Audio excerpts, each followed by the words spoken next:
It's a generational farm. Is it 4 generations? Yeah, I'm the 4th generation.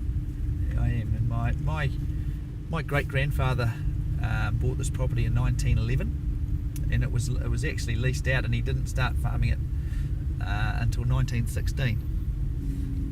And it was a lot of bush, and it was pretty extensive, and he did a lot of fencing. So all those generations, the stock must have changed over time. Tell me about that. Our ewes have been on the property ever since day one, and their genetics have slowly changed.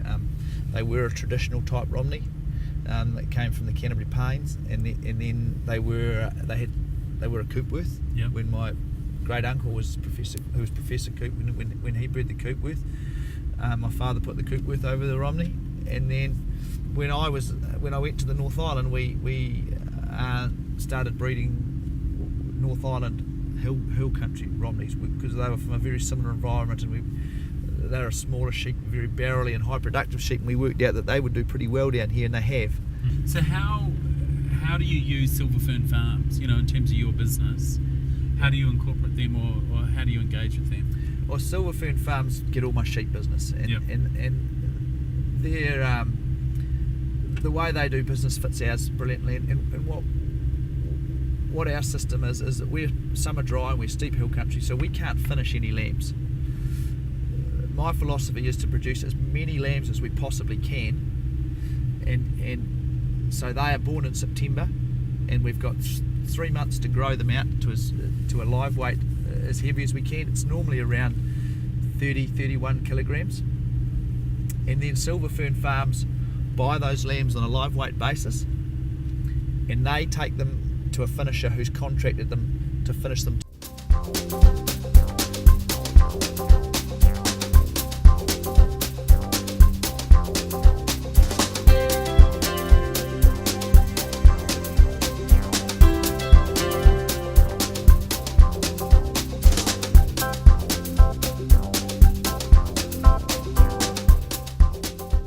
So thanks for taking us around the farm. It's an extraordinary property. Oh, it's a pleasure. You're out in it every day. Do you take it, for granted? Yeah, we probably do take it for granted, because often you haven't got eyes to the grindstone and you're thinking about your business and you're thinking about things that are going on, and you forget to look around a bit. Yeah. And Sarah, are you from a farming background? Yes, I am. I grew up on a farm in South Canterbury in a place called Rangatata Island. So I was on a sheep and beef farm as well, but the land was all flat and I could see the mountains, so it's quite different here. And so how much lamb do you actually cook and eat? If Tim had his way, we'd have it every night, but probably about once a fortnight. Yeah. So for the consumer, how important is that for you, the end result? It's not something that's at the front of your mind the whole time, but you are conscious of it, because we've got a big responsibility. We're supplying a company who has got to make sure that every single eating experience is A1. It's a fantastic experience, and so we've got to make sure we get the breeds right, the feeding right, and yeah, it's an important job. Do you think the consumer is a little more educated in terms of cuts of meat?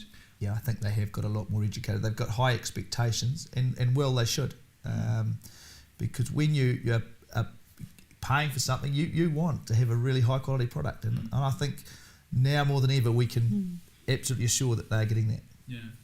So Sarah, you have the twins, Daisy and Sam, so you're time poor. People are wanting those quick solutions, aren't they? Yeah, I thought the lamb steaks and the lamb rumps that I have used recently were just brilliant, because they're portion size, so you've got 2 for 2 people, and they're just so quick. You can leave them in the fridge, you don't have to defrost them, and I just found them really, really handy. So should we go and cook some? Yes, let's do that. Absolutely. What are we cooking today, Sarah? Today we're cooking Silver Fern Farm lamb rumps, and we're going to flavour them with a simple marinade. Sounds delicious. So this is the Silver Fern Farms pack. It's already got a little easy to open. Right. And it's nice and simple, isn't it? Yeah. It's fantastic. I actually opened a pack about half an hour ago and took them out of the fridge. And the meat has bloomed, and what that means is it's reoxygenated, it's attained a nice pink colour, and it's ready to go. So now we're going to make them marinate. Okay, what you need is just a self-sealing plastic bag. You need 1/4 cup of malt vinegar. 1/4 cup of malt vinegar. Yeah. And then 1/4 cup of soy sauce. And why do you like this recipe, Sarah? Well, I find it's really convenient because you only need to marinate the meat for about 30 minutes. A tablespoon of sweet chilli sauce. Tablespoon of sweet chilli sauce. Next, we need 2 tablespoons of sesame oil. It's a good size rump they've got there. How many does that feed? 3 to 4 people. 3 to 4 people. And what would you suggest you do with leftovers if it was just one or two for dinner? Well, my husband would have them the next day in a sandwich. Sounds good. Need to put in 3 cloves of garlic and some brown sugar, which we hadn't put in. Oh, we haven't put that in. So I'm just going to grate this straight in here. And what do you serve with it? Like you've got the rump. What's your sort of side serves? Generally always some sort of potato dish, and probably either a green salad if it's been barbecued, or some nice crunchy seasonal vegetables. 2 tablespoons of brown sugar. So it has got the sweet and sour elements going on. Now finally just some freshly ground black pepper. Okay. Yeah. Is that enough? Yeah. Okay. Okay, so what we need to do next is put the 2 rumps into the bag and just make sure the meat's well covered in the marinade. Good marinade we've got there. Yeah, so just turn the bag a few times just to make sure the meat's well covered, and leave it in the fridge for 30 minutes. Probably in about 15 minutes time it would be a good idea to turn it and just recover it. Now we've had 20 minutes, that smells about ready. We have I'll a look. get it out. Okay. Looks beautiful. Oh, it smells delicious, doesn't it? That looks really delicious. Now what would you serve with this, Sarah? I'm going to serve it today with some crunchy rosemary is that potatoes what I can smell? The and rosemary potato over here? cherry tomatoes. Sounds beautiful. Silver Fern Farms have got a new product. What is it, Sarah? It's the Mahaki Valley lamb steaks, and Mahaki is a Maori word which means subtle and unique flavour. And they're packaged in smaller weights. This is a 220-gram pack. Yeah, and there's 2 portions. And so do we need to bloom these as well? yes, I took them out of the fridge about 15 minutes ago, and here they are. So what are we doing with the honey mustard dressing? I'm going to rub it into the lamb steaks and let them sit for about 5 minutes. Okay. And how long do these lamb steaks take to cook? They will take about 4 minutes each side on a medium heat. Beautiful. That's great. And then you flip them over. I've been sitting here for 15 minutes. Are they ready to cook now? Absolutely. Let's do it.